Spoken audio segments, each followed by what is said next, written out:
All right.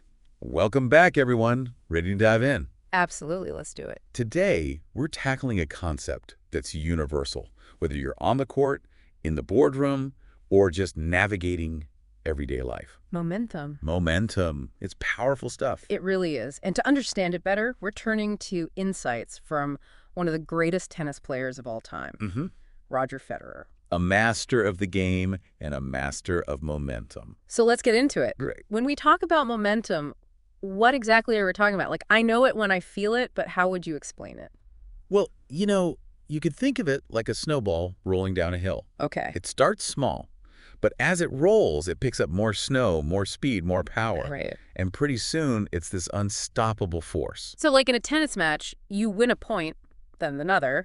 Suddenly you're playing with this incredible confidence, hitting shots you wouldn't even try otherwise. Exactly. That's positive momentum. Small wins fueling bigger wins. And I guess the opposite is true too, right? Oh, absolutely. Negative momentum, it's like hitting a wall.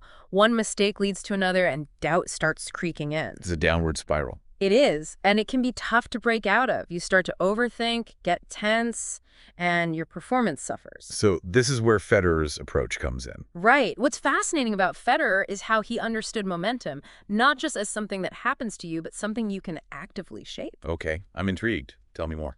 Perfect example. The 2018 Australian Open final.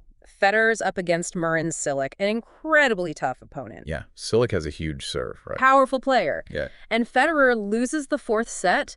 The momentum is clearly shifting in Cilic's favor. I remember that match. The tension was palpable. You can imagine the pressure Federer was under. So what did he do? How did he turn things around? Well, in his own words, he said his strategy was to break Cilic's momentum by focusing on his own serve and winning just one game at a time. Wait, just one game? Yeah.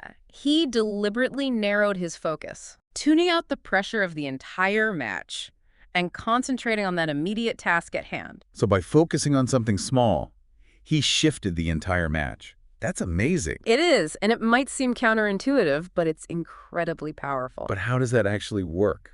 Like, what's the psychology behind it? Think about it. When you're losing momentum, your mind tends to race. Yeah. You dwell on past mistakes, worry about potential future ones, and that anxiety is paralyzing. Been there. But by focusing on a single achievable goal, like winning one game, Federer essentially hit a mental reset button. Ah, okay. He forced himself to be present in the moment. Suddenly, he wasn't thinking about the overall score, the weight of the championship. He was just focused on executing his game plan, point by point. Right. And that shift in mindset allowed him to regain control. This is fascinating. And it reminds me of something you mentioned earlier, the 4Rs method. Oh yeah, that's a perfect framework for understanding how to regain momentum in any situation, not just sports. All right, Reiner, break it down for us. What are the 4Rs? So first, you recognize that you're losing control. You're aware of that downward spiral and acknowledge that something needs to change. You got to see it to fix it. Right. Then you relax. This might involve taking deep breaths, stepping away from the situation for a moment, whatever works for you to calm your nerves. Yeah, take a breather, clear your head. What's next? The third step is to regroup. This is about letting go of past mistakes. You make a conscious decision to refocus. It's about shifting your mindset from what went wrong to what you can control right now. Love that.